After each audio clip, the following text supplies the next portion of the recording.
सभी को नमस्कार। उम्मीद है आप अच्छे होंगे, बहुत बेहतरीन तरीके से अपनी पढ़ाई कर रहे होंगे। अभी हाल ही में अपडेट आया था रेलवे एनटीपीसी के कास्ट सर्टिफिकेट को अपडेट करने का। तो उसको लेकर आज छोटी सी डिस्कशन करें। बहुत वीडियो बनी, सबने एग्जाम डेट बताई, लेकिन किसी ने ये नहीं बताया कि किस किस को अपलोड करना है, कौन से फॉर्मेट में अपलोड करना है और एग्जाम क्या जून में होना संभव है। इन सारी चीजों को लेकर बात करेंगे। सबसे पहला, कास्ट सर्टिफिकेट किसे अपलोड करना है, साफ साफ समझिएगा। किस फॉर्मेट में अपलोड करना, वो फॉर्मेट कौन सा है। इसके अलावा क्या फॉर्म रिजेक्ट हो सकता है और लास्ट क्या जून में एग्जाम संभव है। इन सारे पॉइंटों को आज हम डिस्कस करेंगे। अगर मैं सबसे पहले बात करूं कास्ट सर्टिफिकेट को लेकर, तो देखो कास्ट सर्टिफिकेट साफ साफ नोटिफिकेशन में बोला गया है। जो यहां पर आपको नोटिफिकेशन देखने को मिलेगा, हुआ क्या, हुआ ये कि बिहार में कुछ कास्ट थी जो एससी कम्युनिटी से थी।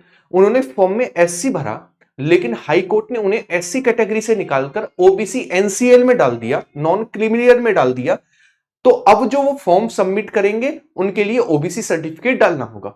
क्यों? क्योंकि जब आपका एग्जाम होगा तो उस पर कम्युनिटी लिखी आती है कि आप एससी से बिलोंग करते हैं, ओबीसी यूआर लिखा आता है एडमिट कार्ड पर।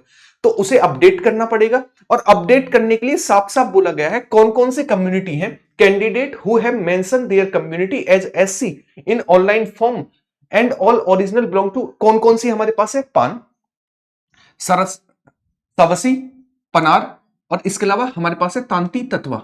ये हमारे पास कुछ ऐसी कैटेगरी थी, इनको ओबीसी में डाला है। अब ओबीसी में डाला है तो साफ साफ बोला है कि आप अपना सर्टिफिकेट सबमिट करेंगे और सर्टिफिकेट जो है ना ऑन एंड आफ्टर 1/9/2024 का होना चाहिए। ठीक है, ये डेट भी आप याद रखेंगे। जब आप सर्टिफिकेट बनाएंगे तो ऑन एंड और 1/9/2024 तक का होना चाहिए। ठीक है, इससे पुराना ना हो। इसके अलावा मैं बात करूं कैंडिडेट कौन कौन से किस फॉर्मेट में डालना है, तो उन्होंने कहा है certificate form number 7A annexure number 2। और 7A अनेक्शन नंबर 2 कौन सा, वो चीज समझिएगा। अनेक्शन नंबर 2 कौन सा, ये मैं आपको फॉर्म दिखाता हूं कौन सा है। इसके अलावा आपको एक ईमेल भी सेंड करना है। किस पर सेंड करना है, ये आपकी ईमेल आईडी दी गई है और उसमें क्या क्या मेंशन करना है। The email must also include the following detail, कौन कौन सी। आपको अपना रजिस्ट्रेशन नंबर मेंशन करना है जब आप ईमेल करेंगे इन्हें कि हमारी कैटेगरी चेंज हुई है। दूसरा, आप ईमेल रजिस्टर एप्लीकेशन नंबर के साथ एप्लीकेंट नेम यानी खुद का नाम, इसके अलावा रजिस्टर्ड मोबाइल नंबर जो आपने फॉर्म में मोबाइल नंबर डाला है, CN9 नोटिफिकेशन नंबर आप डालेंगे। इसके अलावा ओल्ड कम्युनिटी क्या थी वो डालेंगे और न्यू कम्युनिटी क्या है रिवाइज्ड होकर वो डालेंगे। ये आपको मेल भी करना पड़ेगा रेलवे की साइट पर। इसके अलावा आपको ऑनलाइन भी अपडेट करना पड़ेगा। क्या फॉर्मेट है उसको समझिएगा। अगर मैं फॉर्मेट को लेकर बात करूं, ये हमारे पास अनेक्शर सेकंड 7A का ये फॉर्मेट है। इस फॉर्मेट को आपको इस फॉर्मेट में बनवाकर अपना ओबीसी सर्टिफिकेट अपलोड करना होगा। ठीक है, जो आपकी कम्युनिटी चेंज हुई है, उस कम्युनिटी जो चेंज हुई है उसके अनुसार जो रेलवे का अनेक्शर है, आप रेलवे का जो फॉर्म आया था स्टार्टिंग में नोटिफिकेशन, उसके लास्ट में सारा का सारा ऑफिशियल नोटिफिकेशन जो है उसके लास्ट में सारा का सारा OBC certificate, SC certificate, ST certificate सभी दिए हुए हैं। तो वहां से आपको ये सर्टिफिकेट ले लेना है, प्रिंट कर लेना है और उसी पर बनवाना है और उसके बाद आपको सबमिट करना है। क्लियर है, ये आपका हुआ फॉर्मेट। इस फॉर्मेट में आपको सबमिट करना है, 1/9/2024 से पुराना ना हो। क्लियर है। अब आइएगा बात समझिएगा। अगर मैं बात करूं एग्जाम डेट को लेकर, अब थोड़ा सा फोकस करिएगा। देखिएगा, आपका एग्जाम जो है 1 जून तक, ये जो है ना 1 जून तक फॉर्म सबमिट हो रहे हैं। 1 जून तक जो है फॉर्म सबमिट हो रहे हैं। अब मुझे एक चीज बताइएगा सिंपल सी, पहले हमने भी आपको एग्जाम डेट 2 जून बताई थी। आप रीजन समझिएगा। पहला, ना तो अपडेट आया था ऐसा। दूसरा, उस टाइम पर महीना चल रहा था अप्रैल मार्च, है ना। तो अप्रैल मार्च के टाइम पर हमारे पास अब से 1-1.5 महीना एक्स्ट्रा था। तब हमने आपको जून एग्जाम डेट बताई थी 2 जून, और कुछ नोटिस भी वायरल हो रहे थे। लेकिन अब अपडेट आया, एक चीज समझिएगा, ये विंडो रीओपन हुई है। यानी जिन्होंने अपनी अपनी एडमिट कार्ड मतलब अपनी फॉर्म में एससी भरा था, है ना, उनका एडमिट कार्ड एससी के नाम से आता। लेकिन अब उन्होंने अपडेट करेंगे वो। अब अपडेट करेंगे तो उनका जो एडमिट कार्ड है ओबीसी लिखा हुआ आएगा। तो इसका मतलब सीधा ये है कि उनके फॉर्म सबमिट होंगे जब विंडो क्लोज होगी, और विंडो क्लोज होगी तो उसके बाद उनके जो फॉर्म है उसे अपडेट किया जाएगा। अपडेट करने के बाद आपका एडमिट कार्ड बनेगा और एडमिट कार्ड बनने के बाद उसमें ओबीसी जो है वो अपडेट होगा। हम ये कह सकते थे 2 जून को एग्जाम जब हो सकता था कि जब ये अपडेशन ना होता। अपडेट अगर विंडो भी खुलती तब भी हो जाता। रीजन कब होता, तो आप समझिएगा।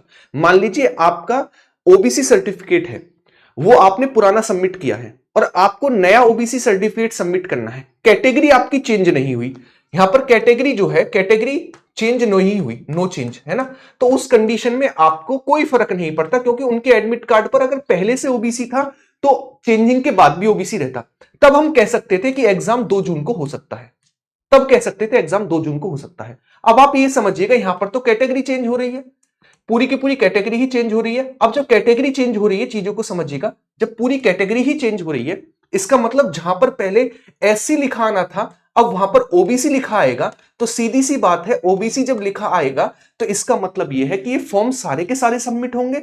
सबमिट होने के बाद ये पूरा का पूरा विंडो बंद होगा, पूरा फॉर्म अपडेट होगा, फिर जिस पर एससी लिखा जाना था उस पर ओबीसी लिखा जाना है। तो इसका मतलब ये तो कंफर्म है, अगर कैटेगरी चेंज नहीं होती और वो आपसे कास्ट सर्टिफिकेट अपडेट करने के लिए कहता, तब हम कह सकते थे उसको एडमिट कार्ड पर कुछ भी अपडेट नहीं करना है, तब आपका एग्जाम 2 जून को हो सकता था। लेकिन अब तो आपकी कैटेगरी ही चेंज हो रही है। अब जब कैटेगरी चेंज हो रही है तो सीधी सी बात है पूरा का पूरा विंडो क्लोज होगी और उसके बाद डेटा देखा जाएगा, उसके बाद सबमिट करे जाएंगे फॉर्म, और सबमिट करने के बाद आपकी ये ओबीसी कैटेगरी मतलब एससी से ओबीसी में जाओगे तब कहीं पर आपके एडमिट कार्ड पर ओबीसी लिखाएगा। यानी एक चीज तो कंफर्म है, एग्जाम जो है 2 जून को तो बिल्कुल किसी हालत में नहीं होना, 2 जून को तो एग्जाम किसी भी हालत में नहीं होना, ये चीज आप समझ पाओ। अब एग्जाम कब हो सकता है, देखो 2 जून के बाद या फिर जून के महीने में, मान लीजिए 1 तारीख को आपके फॉर्म सबमिट हुए या फिर उससे पहले भी, या फिर 2 जून के 1-2-10 दिन बाद आपको अपडेट देखने को मिले।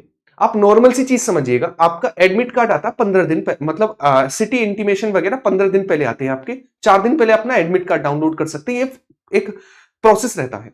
अगर आज से भी लगाओ, आज 6 तारीख है, 2 जून को आप एग्जाम कह रहे हो, मोटे मोटे 25 दिन आपके पास बचे, तो इसका मतलब तो यह 4-5 दिन में आपका, मतलब 1 महीने पहले आपका नोटिस भी आना होता कि एग्जाम इस डेट को होना है।